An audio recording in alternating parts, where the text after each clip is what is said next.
வணக்கம், நான் உங்கள் ஃபினிக்ஸ் இந்தியா சதீஷ். செப்டம்பர் 19ஆம் தேதி வாரத்தோட கடைசி நாள். இன்னைக்கு நம்ம மார்க்கெட் நெகட்டிவ்ல க்ளோஸ் ஆயிருக்கு. இந்த வாரம் முழுக்கவே நல்ல ரேலி மார்க்கெட்ல இருந்துச்சு. இருந்தாலும் அதை இன்னைக்கு தக்க வச்சுக்க முடியலன்னு தான் சொல்லணும். சென்செக்ஸ் 82,626ல 387 புள்ளிகளை இன்னைக்கு இழந்திருக்கு. திரும்பவும் 83,000 மார்க்கை உடச்சு இன்னைக்கு க்ளோஸ் ஆயிருக்கு. நிப்டி 25,327 செட்டில் ஆயிருக்கு. ஏறத்தாழ 96 புள்ளிகளை இன்னைக்கு இழந்திருக்கு. இந்த வாரம் ஒட்டுமொத்தமா பார்க்கும்போது 200 புள்ளிகளுக்கு மேல நிப்டி ஆட் ஆயிருக்குங்க.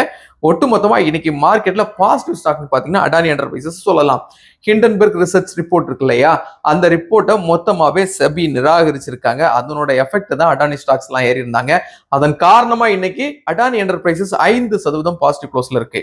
இன்னைக்கு நம்ம மார்க்கெட்டுக்கு பூஸ்ட் கொடுத்தது நீ பாத்தீங்கன்னா பப்ளிக் செக்டர் அண்டர்டேக்கிங் கம்பெனிஸும் அதே மாதிரி அடானி குரூப் ஸ்டாக்ஸ் தான் அதிகமா இருந்தாங்க. பிரைவேட் பேங்க்ஸ், ஐடி, எஃப்எம்சிஜி எல்லாம் இன்னைக்கு நெகட்டிவ்ல இருந்துச்சு. மார்க்கெட் ஏற்றமும் இறக்கமும் கலந்து இருந்தா கூட மார்க்கெட் ஒரு லெவலுக்கு மேல கீழே போக முடியாம இருக்கிறத நீங்க பார்த்திருப்பீங்க. இதுக்கு முக்கியமான காரணம் என்னன்னு பாத்தீங்கன்னா ஒவ்வொரு மாசமும் எஸ்ஐபி மூலமா மார்க்கெட்டுக்குள்ள அதிகமான பணம் வருதுங்க. எஸ்ஐபி மூலமா ஏஎம்சிஸ்க்கு வரக்கூடிய பணத்தை ஃபண்ட் மேனேஜர்ஸ் மார்க்கெட்டுக்கு அப்படியே டர்ன் பண்ணி விட்டுறதுனால மார்க்கெட் ஓரளவு ஸ்டேபிள்ல தான் இருக்கு. பெரிய ஃபால்னு சொல்ல முடியாது. ஏன்னா நம்ம ரீசெண்டா பார்த்த இறக்கத்தை திரும்ப ரெக்கவர் பண்ணி தான் 25,000 மார்க்குக்கு மேல நிப்டியும் 83,000 மார்க்குக்கு மேல திரும்பவும் நேற்று சென்செக்ஸ் வந்திருந்த பார்த்தோம் இல்லையா, அதனுடைய வெளிப்பாடு தான் நான் சொல்றேன். இன்னைக்கு ஐசிசி பேங்க், ஹெச்எல் டெக் எல்லாம் நெகட்டிவ்ல இருந்தாங்க. இன்டர்நேஷனல் மார்க்கெட்ல தங்கத்தோட விலை இன்னும் குறையலங்க. இந்தியன் மார்க்கெட்லயும் 22 கேரட் 24 கேரட் ரெண்டுமே பாசிட்டிவ்ல தான் இருக்கு. சில்வர் 1,43,000 ரூபாய்க்கு ஒரு கிலோ ட்ரேட் ஆயிட்டு இருக்கு. நேற்றைய விலையை கம்பேர் பண்ணும்போது 2,000 ரூபாய் அதிகம்.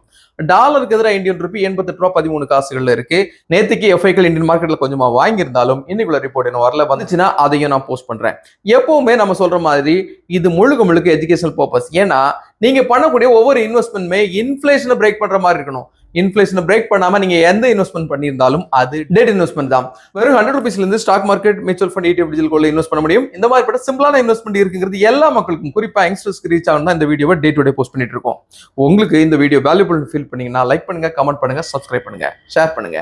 See you tomorrow, another super topic.